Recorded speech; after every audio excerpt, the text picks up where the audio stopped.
السلام عليكم، تحياتي لكم اجمعين. نتمنى كلكم تكونوا بخير.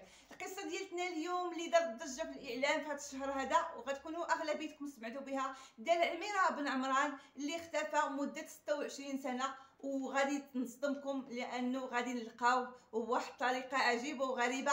بالنسبه للناس اللي ما سمعوش في هذه القصه غادي يقولوا من الخيال او غير باش واحد يدير البوز او يطلع، ولكن هذه القصه راه واقعيه. بالنسبه للناس اللي عرفوها خليكم معايا حيت عندي اخبار حقيقيه ويعني ومن العائله ديالته، من الفم ديالتهم لودني، يعني شي حاجه واقعيه والمستجدات ديالها كلها صحيحه.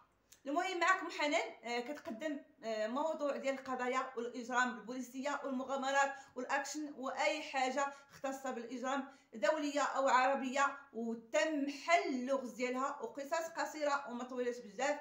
ندوز القصه ديالتنا. القصه ديالتنا غادي تدينا لدوله الجزائر، خصوصا في واحد المنطقه اللي سميتها ولايه الجلفه، بلديه القديد، اللي كتسكن هذه العائله في منطقه جبليه. يعني الا خاصهم شي حاجه كينزلوا للفيلاج ياخذوها، او بغاو يمشيو يقراو او الخدمه او اي حاجه خاصه، المهم كيمشيو للفيلاج.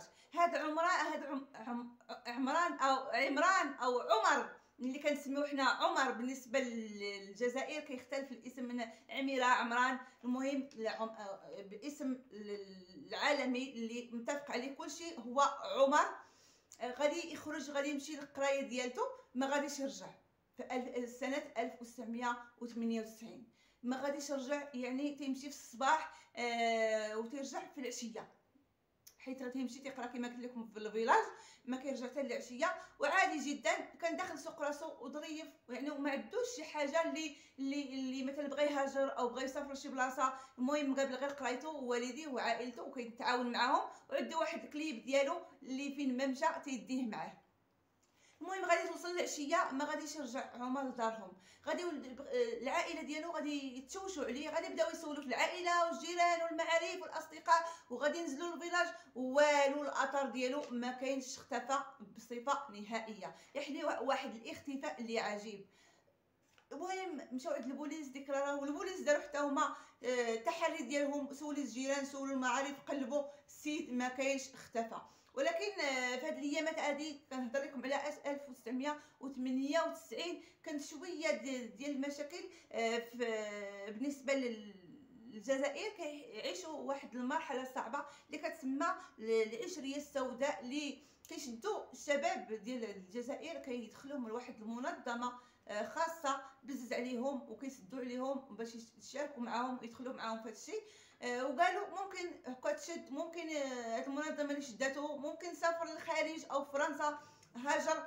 كل الشيء يقول وشي تيقول ممكن مسكين توفى، يعني الاغلبيه تيقولوا غادي يكون توفى ما بقاش في الحياه.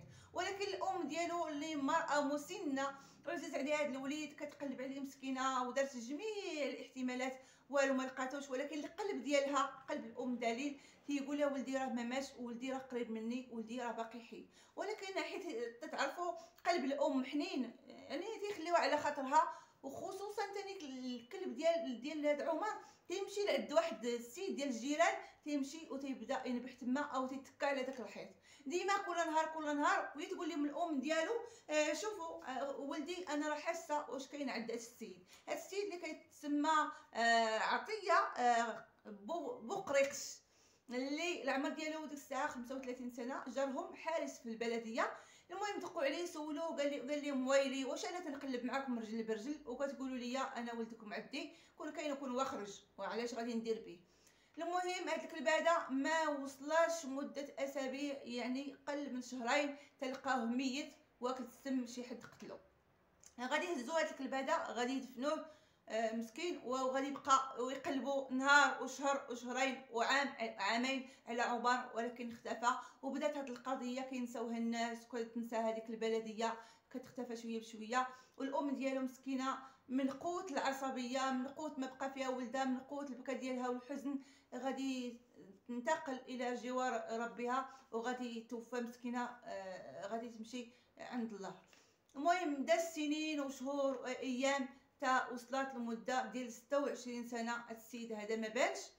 واحد النهار في واحد الموقع في الفيسبوك، راكم عارفين حنا كاع داخلين المواقع ديال الجروبات ديال المدن اللي خاصين بينا، كيعجبنا يعني ندخلوا لمدينتنا وكنديروا التواصل وكنشوفوا الخدامي، كنشوفوا قراياش الحوايج الاخبار الطبيعه اي حاجه. المهم واحد موقع من هاد المواقع ديال هاد الجروب هذا ديال هذيك المدينه، غادي يجي شي شخص مجهول غادي يكتب بينه هو، غادي نخلي لكم التصويره ديال بعدا ديال عمر مع الكلب ديالو عمر مع الاصدقاء ديالو. وكذلك بالنسبه لهذا الميساج اللي غادي نقول لكم، غادي يكتب بينه هو هذا عميره بن عمران راه اللي تقلبوا عليه، راه كاين عند قريقش عطيه في الدار ديالو هذه تقريبا 30 سنه وهو مخبي في الدار. غادي ندوز واحد المده قصيره غادي تمحى هذا الميساج وغادي تكتب الاعتذار بانه غير تنضحك وعندي مشاكل مع السيد هذا، هذاك الشيء علاش قلت لكم هذا الشيء راه هادشي ما منه والو. المهم شي وحدين شي برقاقه صحاح غادي يشوفوا هذا الميساج غادي يمشيو يجريو نيشان للدار ديال عمر وغادي يتواصلوا مع الاخ ديالو وابن الاخت ديالو اللي غادي يقولوا ليه بان هو هذا الميساج اللي سمعنا، الميساج اللي سمعنا بالنسبه للناس اللي عارفين هذه القصه، حيت 26 سنه راه كاين اللي في الجروب باقي كاع ما تزاد ديك الساعه اللي في هذا العهد يعني فاش تنهضر، غادي يقول ليها سمعنا وهاش كاين اش كاين. هاد العائله ديالو ربطوا الحدث بالام ديالهم اللي كانت تقول لهم ولدي قريب مني، ولدي ممكن يكون عند السيد هذا، ولدي حاسه به حي. وكذلك الكلب ديالو اللي كان كيمشي للدار وغادي ينعس حدا هذيك الدار، غادي يمشيو يسولوه غادي ينكر ثاني، ولكن غادي يمشيو عند البوليس اللي ما غاديش يبغيو يجيو في الاول، ولكن بعد الاصرار ديالهم غادي يجيو معاهم وغادي يقرروا ويجيبوا امر ديال التفتيش ديال ديك الدار. فاش غادي يدقوا على هاد قريقش عطيه غادي يسلم عليهم سلام لاباس، ما غاديش يلقاو، غادي يقولوا حنا جينا نقلبوا، وغتدخل معاه حتى العائله ديالو، غادي يقلبوا البيوت كاملين ما غادي يلقاو حتى حاجه، وغادي يبقى واحد البلاصه اللي تتسمى الزريبه ديال البهايم، غادي يقولوا حتى هي غادي قلبوها بطريقه يعني خفيفه. ولكن هاد ولد اختو اللي غادي نحط التصويره ديالته حتى هو هي غتشوفوها غادي يقول لي لا علاش داك التبن كاين تمايا مستف بواحد الطريقه عجيبه، غادي يقولوا لي حنا هذاك التبن غير درتو يعني بحال خبيتو تنوصل عليه وهذا، ولكن هذا الشاب هذا غادي يقرب من داك التبن غادي يبدا يقلب فيه، غادي يلقى بينه هو بشكل يعني ترتب بشكل دائري. فاش غادي يطل لديك البلاصه غادي يلقى واحد الباب تمايا بحال تقولوا هذيك الخزينه اللي تكون تحت الارض، غادي يلقى الباب. فاش غادي يامروا باش يحلوا داك الباب غادي يحلوا داك الباب، فاش غادي يحلوه غادي يشوفوا هاد عطيه هاد مول الدار غادي يبغي يهرب، ولكن غادي يشدوا عندهم. وفاش غادي يحلوا الباب غادي يلقاو تحت الارض وتحت داك الباب وتحت داك التبن وفي هذيك الزريبه عمر اللي اختفى ازيد عن 26 سنه. تصوروا عمر مخبي في ديك البلاصه، ولكن اللي عجيب وغريب في صحه جيده بخير وعام شويه على كي كان صغير، ربي لحيته ماشي بزاف كتقطع ليه يعني كيقادها ليه السيد، ولبس الحوايج زوينين ونقيين ونقي وما خاصو حتى خير. المهم الناس اللي كبر منه واللي عرفوه فاش اختفى في العائله ديالو غادي يتعرفوا عليه وغادي يقولوا هذا هو عمر، هذا هو عمر اللي كنقلبوا عليه، هذا هو خالي، هذا هو خويا. المهم كلشي فرحان حيت صابوه. غادي يصيبوه في واحد الحاله اللي هو شويه بحال مقلق، تيتفتف ما قادش يهضر، تيتمتم ما عارفينش اش يقول. المهم غادي يجبدوه غادي يخرجوه وغادي تطلع ديك الدنيا بعباد الله وبالقوم ديال الدنيا والارض والبوليس والمخازنيه، وما غادي يخلي اللي ما عرفش اش وقع، كلشي غادي يحضر غادي تجمهر الدنيا. غادي يشدوا هاد عمر هذا غادي يديوه معاهم حيت غادي يدوه للمصحه نفسيه باش يشوفوا ياك ما مريض نفساني ياك ما مريض عقلي ياك ما وقع فيه شي حاجه ياك ما كان تيستغلو. المهم غادي تعرفوا على العائله ديالو كامله غادي يعرفهم. وشويه منين خرج من الدار السيد بدا تيتسرح ليه لسانه وبدا تيهضر وبدا تيسلم على العائله، وعارف خوتو وعارف خواتاتو وعارف خوالو وعارف عمامو، عارف اصدقاء ديالو في السن ديالو، عارف كل واحد. فاش غادي يجيو يسولوه غادي يهضروا معاه غادي يقول لهم انا راه كنعرفكم كاملين وعرفت امي نهار اش مات وشت الجنازه ديالتها وشت خوتي وشت الجيران شت اللي تزوج اي حاجه، كنت في الدار كنراقب من الشرجم. ولكن للعجب كيفاش انت كتشوف وما خرجتيش وما هربتيش وانت شاب ويعني وقوي وصحيح؟ غادي يقول لهم انا فاش نقرب للباب نبغي نخرج كتردني شي قوه للور وكنحس براسي مريض ومعصب وبحال لا كيعواج بحال تتوقع ليه شي حاجه وتيرجع للور وتيرجع يجلس للارض. وكان تيشوف هادشي كامل من الشرجم.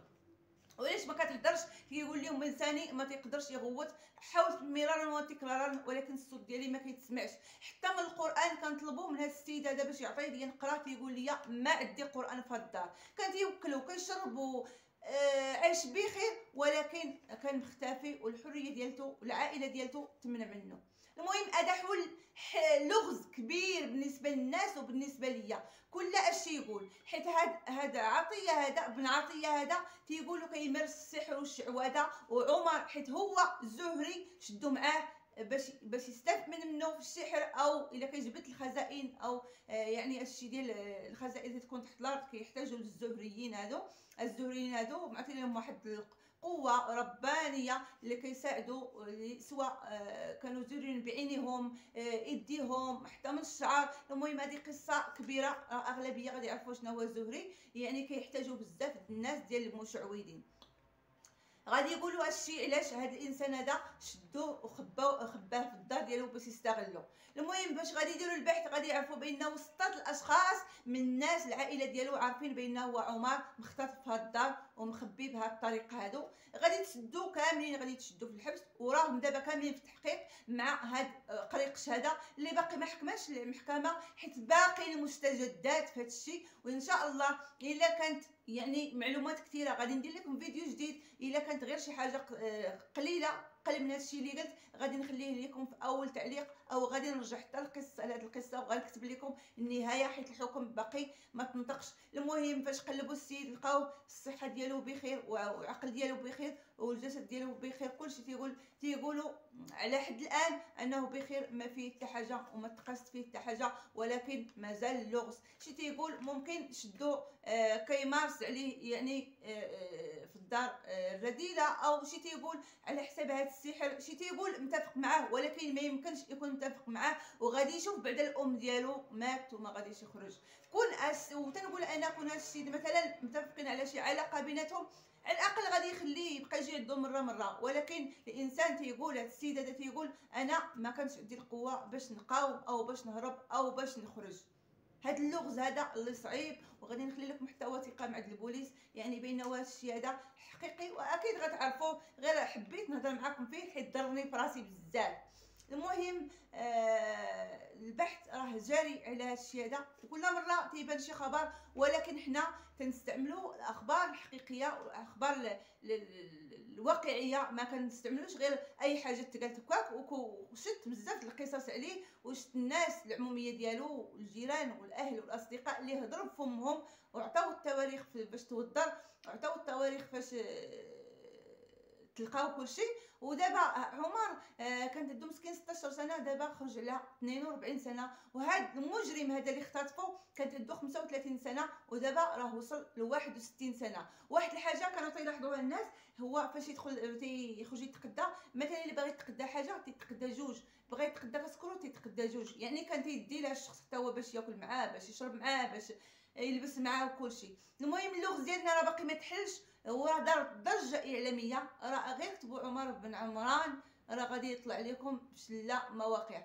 كنتمنى ان شاء الله هذه القضيه تكتشف ونعرفوا الحقيقه ديال هذا السيد هذا وكيفاش وقع عليه هذا الشيء وكيفاش واش بصح ما كانش يقاوم، واش بصح هذا الشيء بزز عليه. حيت الصراحه بقى فينا بزاف وراه عقدين ديال العمر وكبروا الناس وماتوا الناس وعاد مسكين تلقى. وفي هذاك الموضع فاش تلقى راه صعيب اي حد يتقبلو عند العقل. ولكن سبحان الله هاد القصه عجيبه وغريبه. نتمنى ان شاء الله نلقاو الحل ديالها. وكا غادي نقول لكم بعدا بالنسبه للدار راه بيناتهم مقلب 200 متر، يعني بيناتهم واحد الدار او جوج ديور يعني في نفس الزنقه. راه غتشوفوها في التصويره فين كاين، يعني جارهم قريب.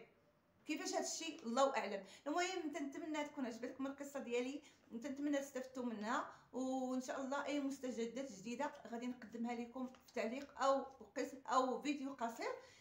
كنتمنى من اي حد شاف هذا الفيديو ديالي يشارك في القناه وخليوا لي واحد التعليق، خليوا لي واحد الجيم، وبارطاجيو القناه مع الاصدقاء ديالكم. كنسجل الفيديو في واحد في اليوم كاين الصهد بزاف لدرجه عرقت الوجه ديالي غني بالعرق. سمحوا لي. كنشكركم بزاف، وكنشكر اي المتتبعين ديالي اللي كيتابعوني. حنان بالعسري تتبغيكم وكتمنى الدعم ديالكم. باي باي.